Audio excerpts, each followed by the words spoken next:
we develop healthy relationships and help our kids develop healthy relationships amid this world's sexpectations? That's the topic we're going to be addressing today on Flourish-Meant. I'm your host, Tina Yeager. Today, I have a brand new guest to share with you. Her name is Barb Winters. She's the mom of a recovered pornography addict. She's also a certified sexual risk avoidance specialist. She is founder of Hopeful Mom, supporting parents in an online world where she offers encouragement and practical advice to parents and leaders. She's a lead facilitator at E3 Family Solutions, and she equips students to make healthy choices, and she empowers parents to aid their children. So welcome, Barb. I am so glad that you're here to talk about this very important topic on Flourish-Meant today. Thanks, Tina. I'm so blessed to be here today. So let's talk about your journey of deciding that this is going to be a passion project for you. This actually came, as your bio suggests, from your personal things that you were dealing with in your personal family, right?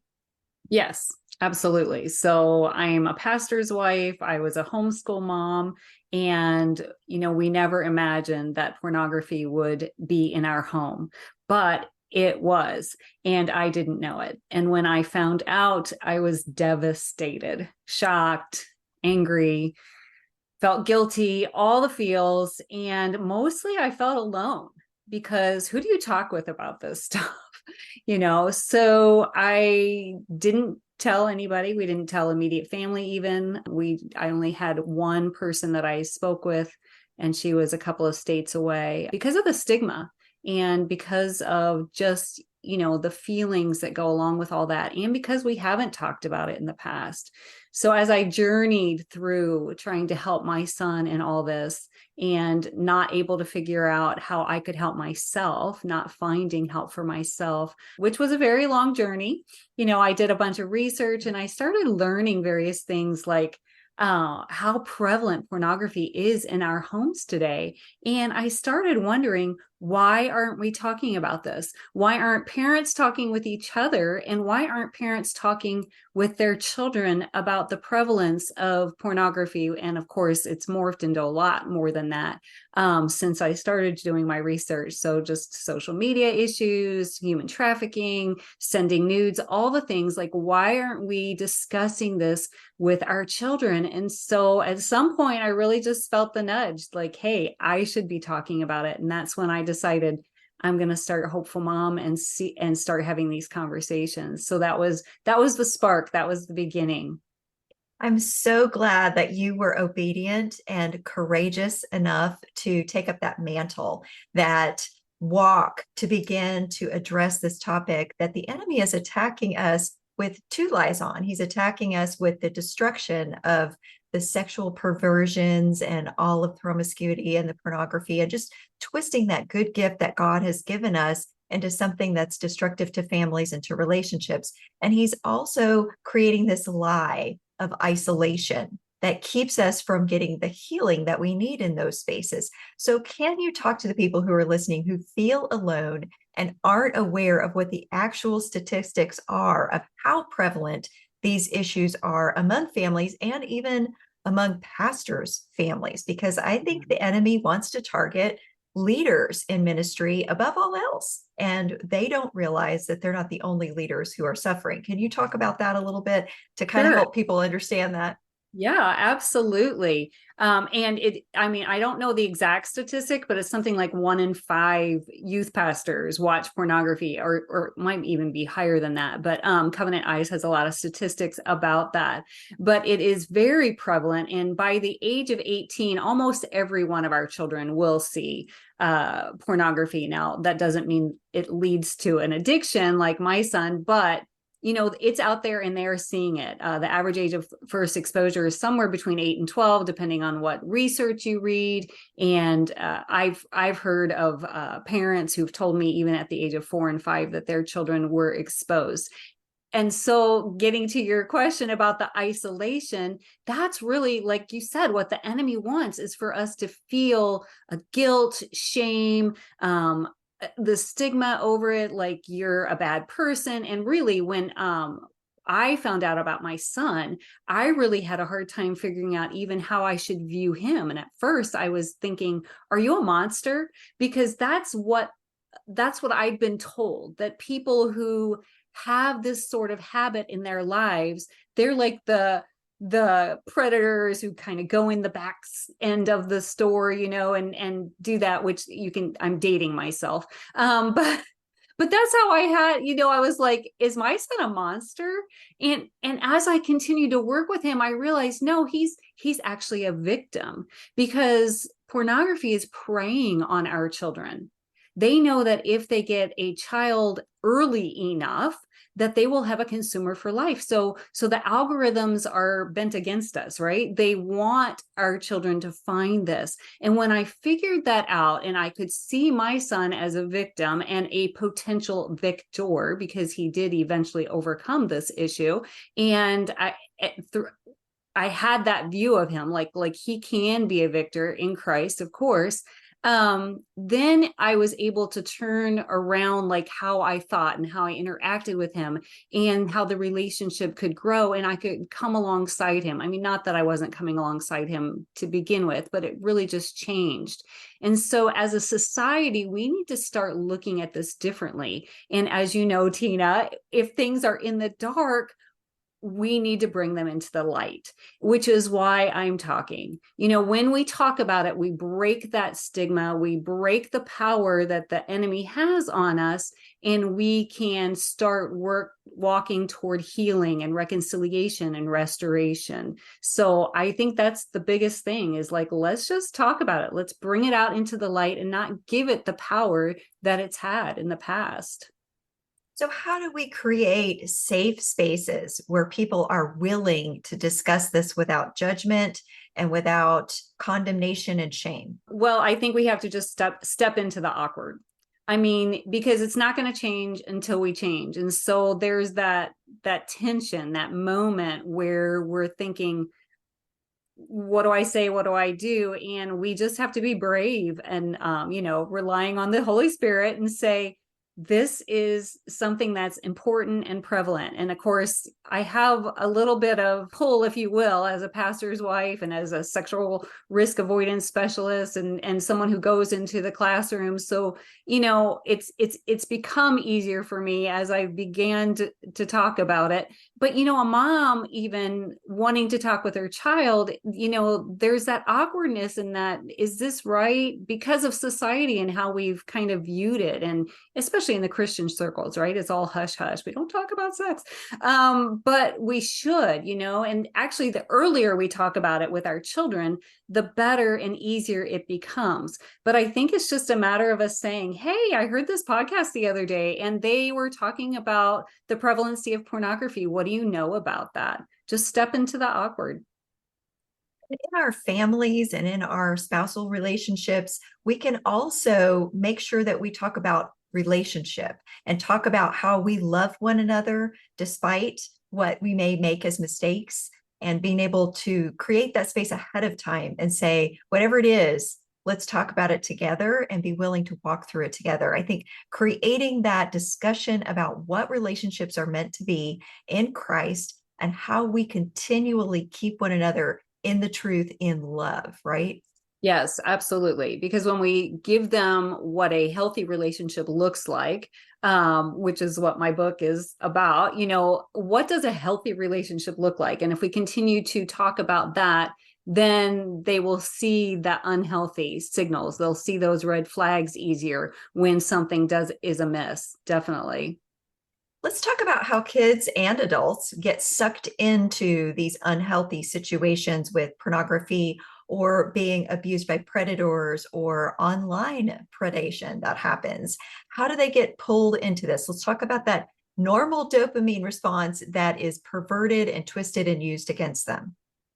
Sure, absolutely. The first thing that came to mind when you asked the question was peer pressure. I mean, we all want to be liked, right? We have that innate desire that God placed in us to belong and to feel loved and to feel valued and validated. So when we are in a crowd of people, when we're in a group of people doing particular behaviors, and it's been normalized because that's what's happening nowadays. Our kids think sexting or sending nudes, however you want to put it, is normal, then they think it's okay to be doing it. And if they're not doing it, then there's something wrong with them. So that was the first thing that came to mind, was the peer pressure. But then you brought up the brain science, right? The dopamine. So our kids' brains are under construction. They're actually developing, and between the age of 12 and 25, that prefrontal cortex is developing. And so they're trying to figure out, the logical, reasonable part, and their amygdala, which is the portion of the brain, the gut instinct, if it feels good, I'm going to do it, and I'm going to get that dopamine hit if I continue in this behavior. And that prefrontal cortex that says, no, stop, wait a minute, think about those long-term consequences, isn't developed. It's not doing its job yet. And so they are more likely to continue in that behavior that just flat out feels good. And let's be real, we're curious on sex, and sex does feel good, and God created it that way. And so we have to help our children understand, yes, it is right and it does feel good, but you need to have some self-control until you're at the point where God says it's okay now to act on those thoughts and those feelings. I can't wait to get into more of this conversation and talk about some practical things that we can apply to help ourselves and our kids develop healthy relationships despite all of the world's pressures. But for now, I would love for you to share how people can access your book and stay connected with you. Sure. So my book is called Sexpectations, Helping the Next Generation Navigate Healthy Relationships, and it's available at all the places, Amazon and Barnes and Noble, Christian book distributors, etc. My website is hopefulmom.net, and there's a link to the book on the website also, so we can kind of navigate your way to get to it through that. And I am on Facebook at Difficult Conversations for Parents, and Instagram at difficult.conversations. In this second portion of our conversation with Barb Winters, I would like to get into some specifics about how couples and families can develop some parameters to make their relationships healthy and move down a healthy direction instead of conforming to the world's pressures, to these sexpectations, as you called it, and end up in unhealthy patterns that actually do more to divide us than they do to bring us together. Sounds good. Well, we can first start by talking about what the habits of healthy relationships are. So the bulk of the book talks about these 4 different habits, and the first is Christ-like love. And so we talk about that in Christian circles. So the foundation of a relationship should be Christ-like love. But what does that look like? It's easier to say it than it is to promote it or enact on it. So I look at 1 Corinthians 13 in the book. I talk a little bit about 1 John, where, the foundation is that God loved us first. And so we have to lean into that and allow him to love us and accept that love before we can love others, right? Because if we don't feel loved ourselves, then we're not going to be able to love others well.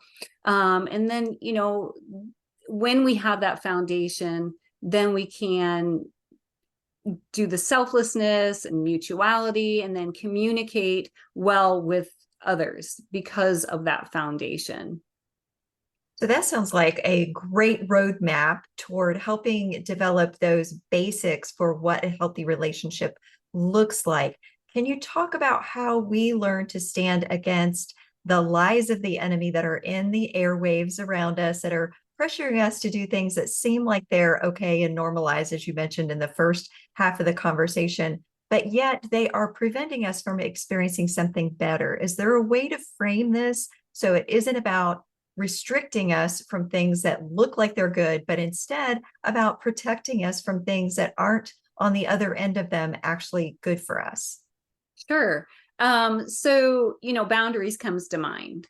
And I talk about boundaries in the classroom when I'm interacting with students. And when the word boundaries comes up, a lot of times we think negative, right? That's something I can't do. You're restricting me by keeping me out of something. Well, boundaries are actually for our protection. And so when we frame it like that with students, with our children, like, hey, my job as a parent is to protect you. My job is to keep you safe. And that comes down from God, right? He gives us boundaries. He gives us safeguards for our protection because he loves us. So part of that is learning to communicate well with our child. And we did that with our son. The first conversation where we found out that he had been watching pornography, it was a mess. It was all over the place. But I feel like at the end of the conversation, I did something that was very good and was foundational for the rest of our relationship. And that was, I sat next to him on the bed and I put my arm around him and I said, look, we love you unconditionally. It's not based on your behavior. However, we are now going to change some things in our household. And I'm sorry that I didn't know this. I'm sorry that I have not protected you already. But when we change these things, when we put boundaries in place, it's not because we're punishing you. It's because it's our job as parents to protect you and to keep you safe. Right. And so, like God gives us those protections, we are now going to protect you. And when we frame boundaries like that, I think it's healthy. It's healthy. Every relationship should have some sort of boundary in it. Like, we're going to allow you to do so much, and then we're going to say no when it gets to the point where it's not acceptable or not healthy for me or for you. So whether it's with a coworker or a spouse or with a child, we need to have those boundaries in order to keep us safe and protected. And how do these limits that you place on yourselves, on one another as spouses, or on your children help you have something better? Not just keep you from something that's good or fun, but it also gives you an opportunity for something better. Right, exactly. So again, when we stay away from certain things and instead stay within the boundaries that God has created for us, that's where we thrive, right? That's where we are our best.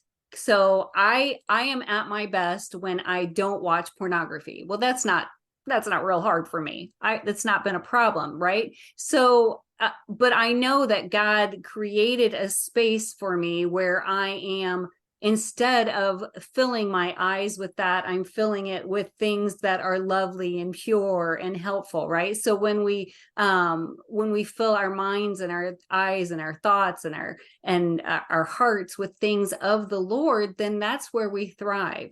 And that's where we stay safe. And oh gosh, isn't it great when God is the one filling us with his thoughts and his word and his prayers and all that? That's where we really flourish, right? Yes. And how do we help our loved ones walk out of that behavioral addiction trap?